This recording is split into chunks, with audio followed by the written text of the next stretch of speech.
Hi guys. To start with our application to register permanent residence or adjust status. So this is 18 pages. It's quite lots. I'll try to make it slow. Well, I will really be slow because hindi po ako masyadong marunong um, mag-vlog. So this is a good start maybe. So to start in this application, the AOS form I-485, make sure the expiration is up to date. So if hindi po siya up to date, just check on the website of the USCIS kung ano po yung pinaka-latest nila. But then I have that form or I forgot kung ano po yun, kung yung travel authority ba yun or yung ano ba yung isa, travel authority or the work permit na ano, medyo behind siya, expire na yung ano niya, yung form, pero okay lang yun kasi wala po silang ibang updated na form. So to start, this area for USAS use only, hindi po natin ipi-fill up yan. And this is also if you have an attorney, then dito po sila po yung magpi-fill up dyan. Since kami hindi po kami kumuha ng attorney, DIY lang po kami, so leave it blank. Then we'll start here. Type or print in black ink. So you can do handwritten. They will accept that as long as there's no erasure. And then use or just do edit here in your computer. It will be easier, I think. If not, some of these boxes you cannot write in there. I don't know why, but some boxes they don't allow you to edit. So what you're gonna do, you can see at the top here, add text. Here, click on add text and then go here. Then you can write in the boxes. Just make sure that it will really fit in that box, okay? So hindi po ako magbibisaya. I will try my best to speak in Tagalog kasi hindi po ako masyadong marunong mag-Tagalog din, at saka yung English ko hindi pa masyadong okay. Good. Trying my best. So to start, your current legal name here is your married name, of course, your first name, and then your last name. The next is the other names you have used since birth. This is the name that you were not yet married with your husband right now, okay? So you put your last name, your first name, and your middle name ng pagkadalaga. And then they give you the three names you can give, but you know you only have one. So lagay nyo na lang po NA dito, tsaka NA kung isa lang po yung pangalan nyo na nagamit since birth. And other informations about you, you put your birthday there. So this is not my real birthday. I just put some information to show you. And then so the sex is female, of course. City or town of birth, of course, I was born in Manila actually, pero sa Bohol po kami nakatira. And also guys, every pages they have this A number. Don't forget, and always, or every pages you have to fill it up, okay? Don't miss it. Double check before you submit.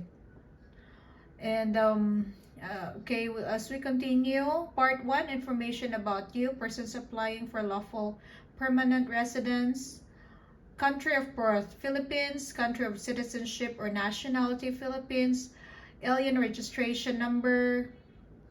So, yung A number natin, lagay natin dito, fill up nyo dyan. In-erase ko na yung sa akin dyan, naka-fill up. USCIS account number, I don't have. So, we can put this an A to be safe. US mailing address in care of, so that's your name. You can just put your first and your last married name, of course. Then, your address, complete address there. Hindi ko na po iisa-isa. That's very understandable. And the alternate or safe mailing address, we don't have alternate. Alternate means if like dito or magkaiba yung house address ninyo sa mailing address. Like yung mailing box niyo is not in your area, in your address. So that's what you put in there. Next is the Social Security card. Has the Social Security Administration, SSA or SSA ever officially issued a Social Security card to you? I put yes because I got my Social Security already. We processed it after we got married. Yeah, after we got married, we processed that right away because we needed the Social Security for the opening of bank account, joint bank account, para po sa supporting documents, more supporting documents dito sa adjustment of status. And also we request a check, and that check we use to pay for our AOS. So that's another supporting documents to make it sure or more stronger that we are committed. Yeah, hindi lang yung like there's a lot of issue right now. They are using these people just to get a green card or something. Okay, so Social Security, I put yes in there. If you answered yes, provide information requested, and then provide your US Social Security number. So you put the Social Security there. I deleted mine, of course, so that's very crucial. Oh yeah. So delikado po yan, kaya hindi po natin nilalagay. Do you want SSA to issue you a Social Security card? Since ako po is meron na, I put no.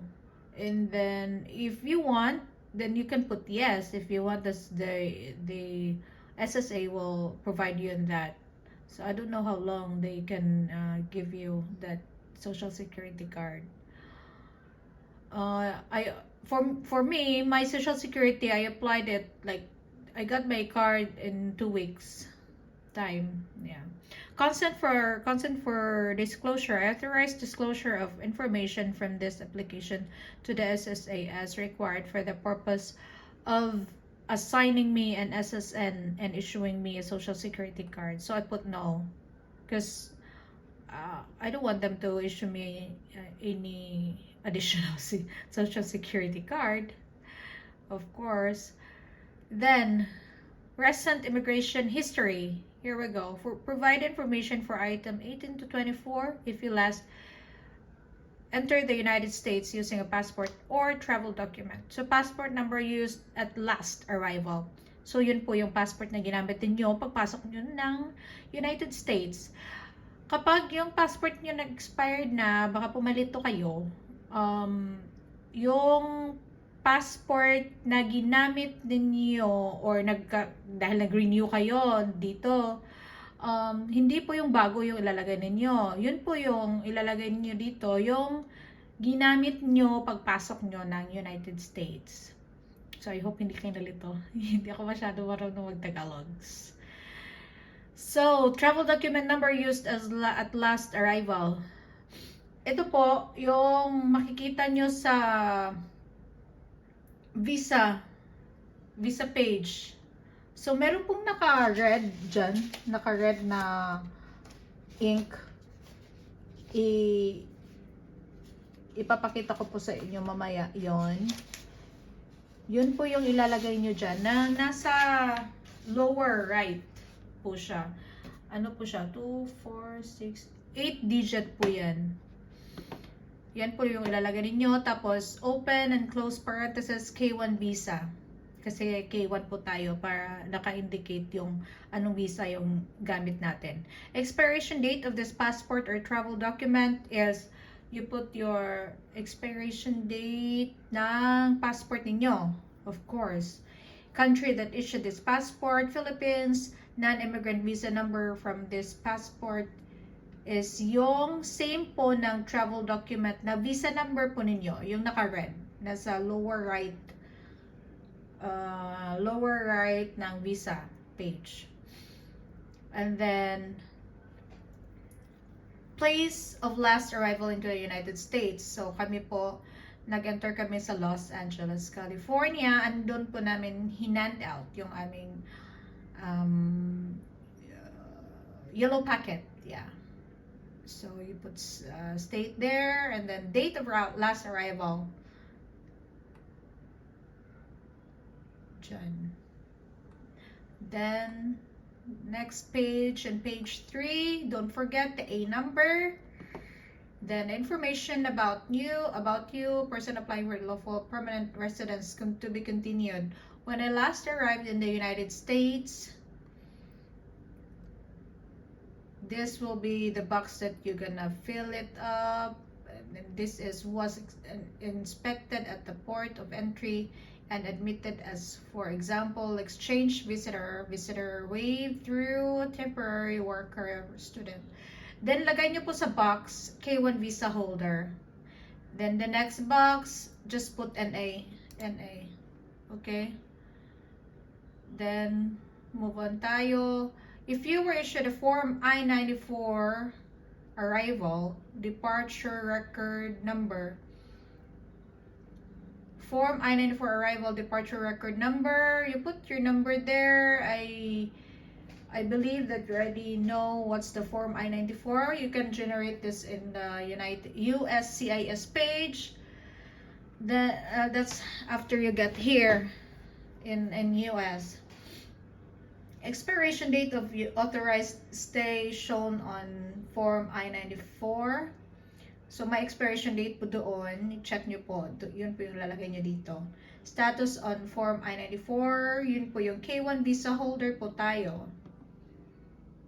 What is your current immigration status? If it has changed since your arrival. K1 visa holder applying for permanent residence. Ito po nilagay ko. Inad ko na lang yan kasi hindi siya magpi-fit sa box. Permanent residence. K1 visa holder applying for permanent residence. I put open and close, supposed to be close parenthesis. Yeah, so that's what you're gonna put in there. Provide your name. Provide your name exactly as it appears on your form I-94. So yun po yung pangalan na nakalagay sa inyong I-94 form. Last name, given name, and middle name. Then on part 2, application type or filing category, attach a copy of forms I-797 receipt or approval notice for the underlying petition or application, or as appropriate. Excuse me. I am applying to register lawful permanent residence or adjust status to that of a lawful permanent residence based on the following immigrant category. See the form I-485, instructions for more information, including any additional instruction relate immigrant category. So, family-based, dito po, ang ipi-fill up natin, person admitted to the United States as fiancé or child of fiancé of a U.S. citizen, Form I-129F, open and close parentheses, K1 or K2 non-immigrant. Nabubulol na. Hindi po ako kasi masyadong matoki. So, the next items, just leave it blank. Of course, hindi tayo asylee or refugee. And move to page 4. Put the alien number there. Don't forget. Application type, filing category. Leave it blank. Hindi po tayo special program based, certain public laws. Hindi rin po tayo additional options. Hindi po tayo additional, like diversity visa program. No. And then, are you applying for adjustment based on the Immigration or National Act or INA section 245? So you put no in there. And then dito po, if you are, if your information about your immigrant category, if you are principal applicant, provide the following information. So, principal means tayo po yun, yung K1. And derivative is the K2. Yun pong tawag sa kanila. If yung iba hindi pa po alam yun. So, on this page, information about your immigrant category. If you are a principal applicant, provide following information. Receipt number. This is what you get in your, what do you call this? WAC is the NOAA 1. Yeah. And then the priority date from underlying petition. I'll show you this. I'll give you a picture of the NOAA 1 where you can get this and also the date.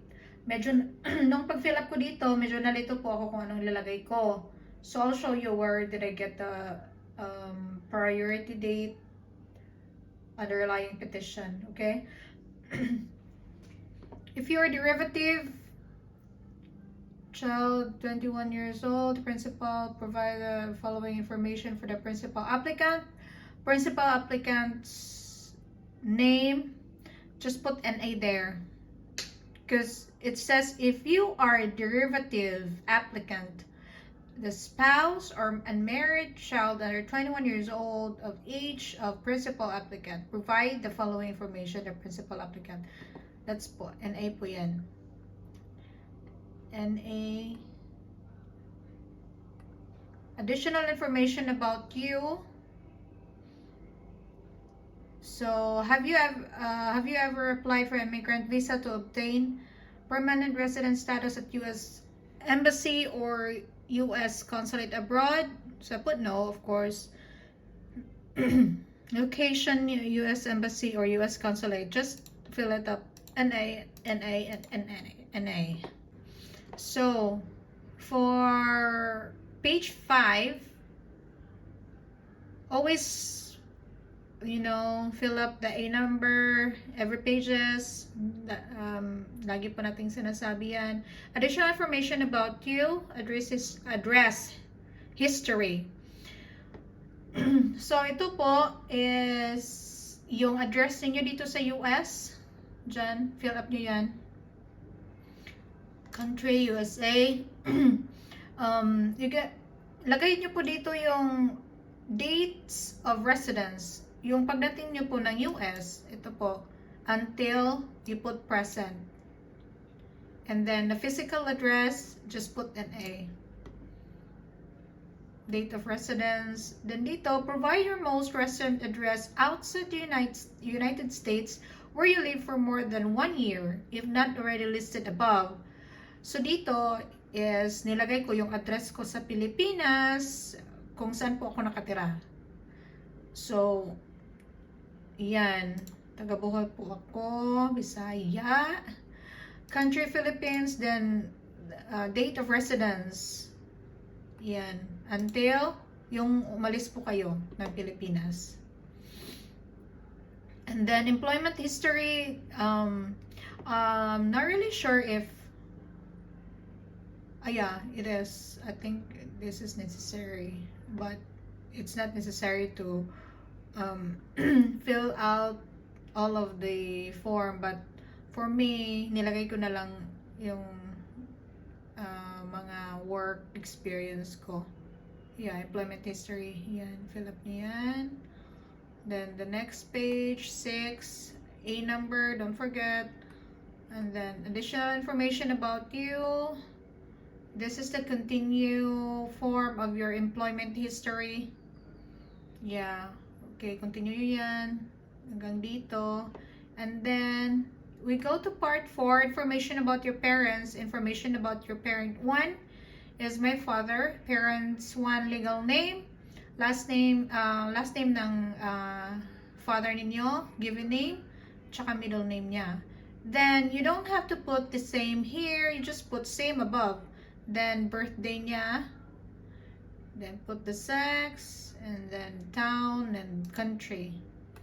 Then the next page is on page 7. Don't forget to put the A number. Information about your parents. Continue the current address. I just put the town and then Philippines. The information about your parent 2 is your mother, your last name, given name, and the middle name. Then I put same above in the next information. It's just the same. And then her birthday, I put female. And then her town of birth, Philippines. Since my mother is has passed away, so I put deceased. No current city, of course. Heaven. So part 5, information about your marital history. What is your current marital status? Of course, married. If you're married, is your spouse current member of the U.S. Armed Forces, U.S. Coast Guard? Of course, that's a no for me. I don't know with you. How many times have you been married, including annulled marriages and marriages to the same person, like girl and girl or boy and boy, like that? Oh no, sorry, it's not same person. I'm sorry about that. Well, this one, how many times have you been married, including annulled marriages and marriage to same person? For me is 1. Then information about your current marriage, including if you are legally separated. If you are currently married, provide the following information about your current spouse. So ito po yung last name ng asawa natin, given name, and their middle name. Then they don't have, well, my husband doesn't have any A number. So NA, lagay nyo po NA kung wala din po yung husband ninyo. Current spouse's date of birth. Of course, his birthday, then date of marriage, lagay nyo dyan, kailan kayo kinasal. Current spouse, place of birth, yan, town, yung saan po siya pinanganak, USA.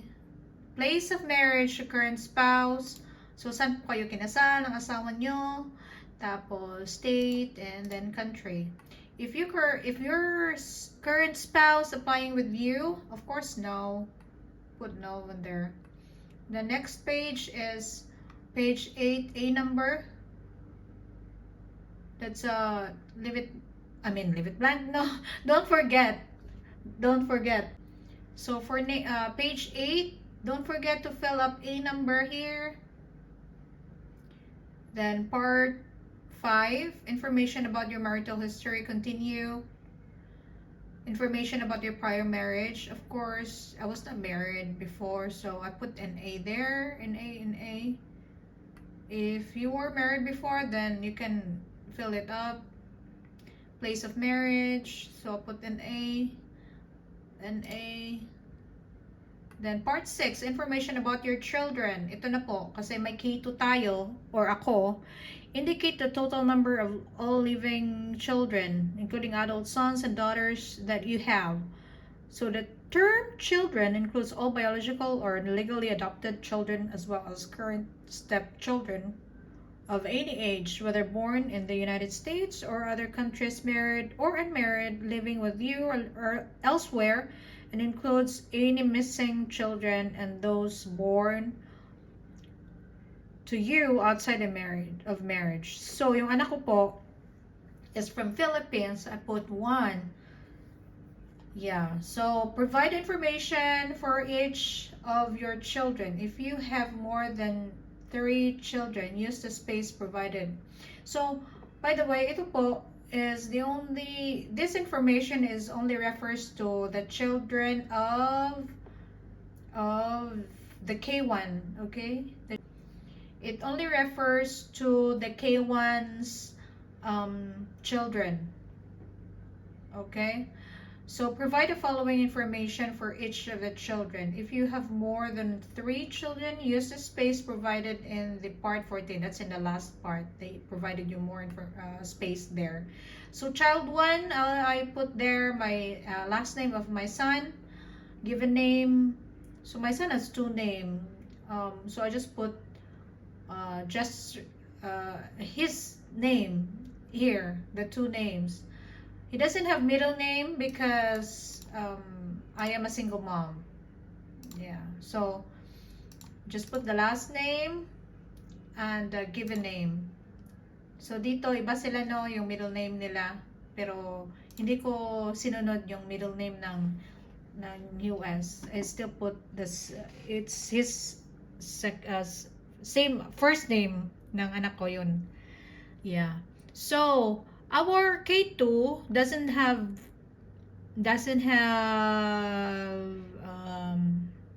what do you call this, the alien number. So dito po sa A number ng K2 natin is actually they have alien number. I asked my husband about the alien number of the K2 kasi meron pong nakalagay doon sa eligibility letter. If meron pa po kayong kopya niyan, nasa bottom po, traveling applicants, yung P at saka C. Tapos hindi po sa pag-apply ko po or pag-submit ko ng AOS namin, nilagay ko lang po na NA kasi hindi po ako sure. Kasi yung asawa ko, nagtatrabaho siya he is a border patrol agent. Tapos, hindi siya sanay sa number na nakita niya sa K2 ko. Kaya, hindi ko nilagay. So, just to be safe, nilagay ko NA. Pero ngayon, natanggap na namin yung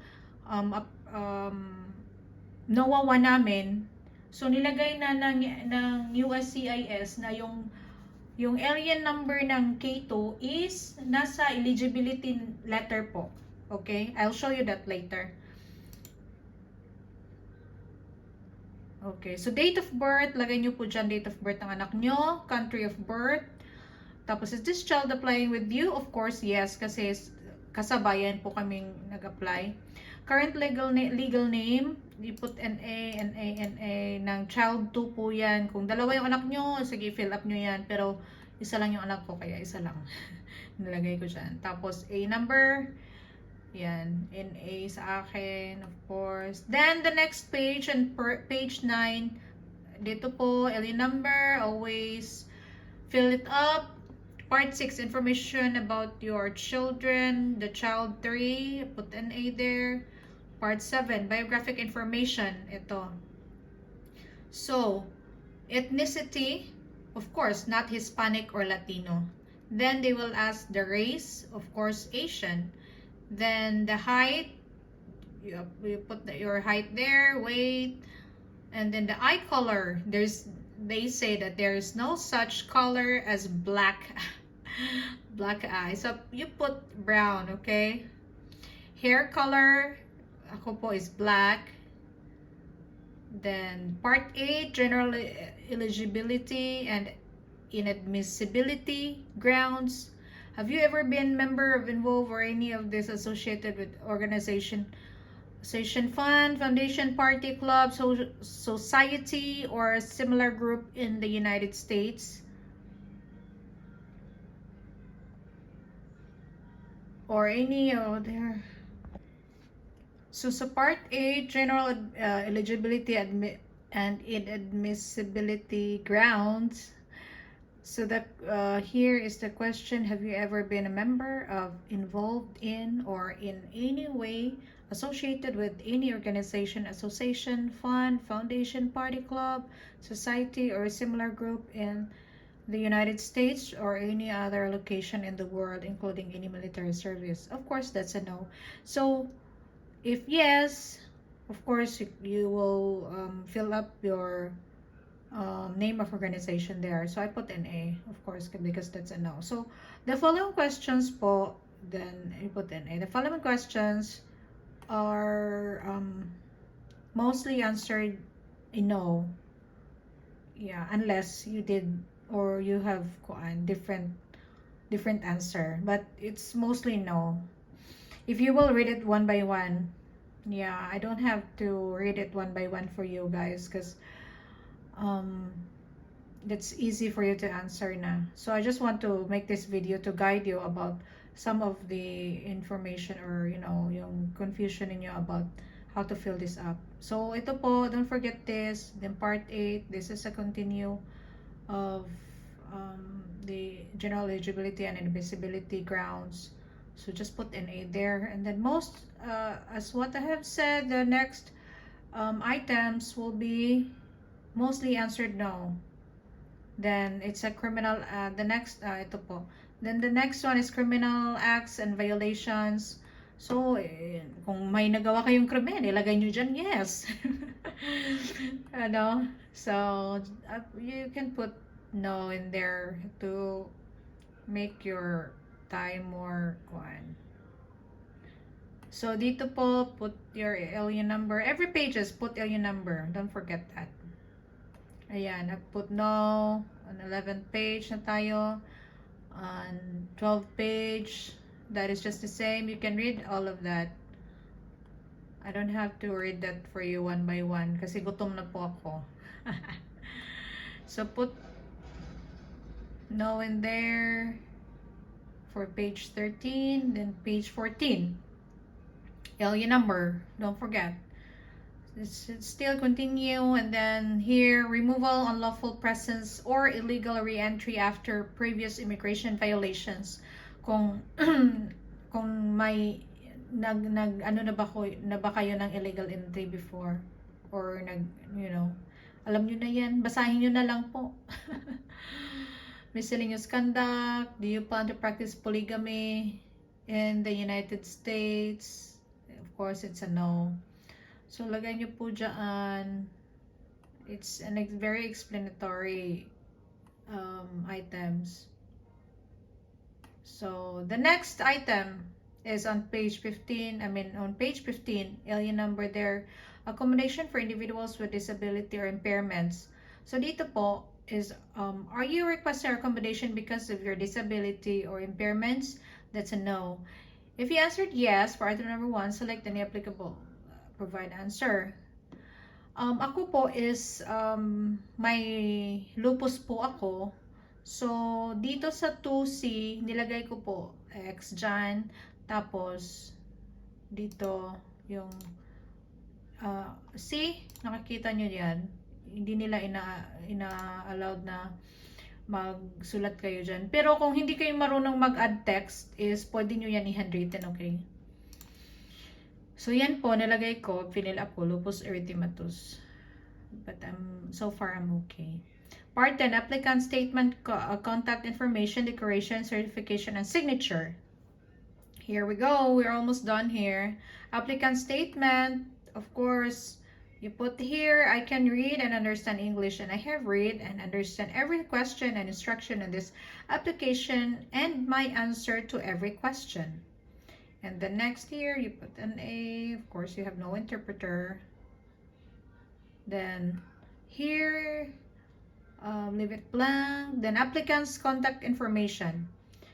So, lagay nyo po yung phone number ninyo, daytime number, mobile telephone number. So, I just put the same number, of course. Applicant's email address, yung email address nyo po na active. para po makareceive kayo ng email from them. So the next page, on page 16, alien number, don't forget. Always fill that up. Applicant statement, contact information, declaration, certification, and signature. Applicant's signature. So, isa-sign nyo po dyan and then put date here. Use sign in an ink, okay? Use black pen for sure. Then part 11, interpreter, contact information, certification, and signature. Kung may interpreter po kayo, ilagay nyo po yung pangalan nila dyan. Like, yung hindi nakakabasa ng English, yan yung makakadalasang gumagamit ng ganyan. Interpreter. Yan. NA ko na lang nilagay ko lahat dyan. Dito rin. Interpreter.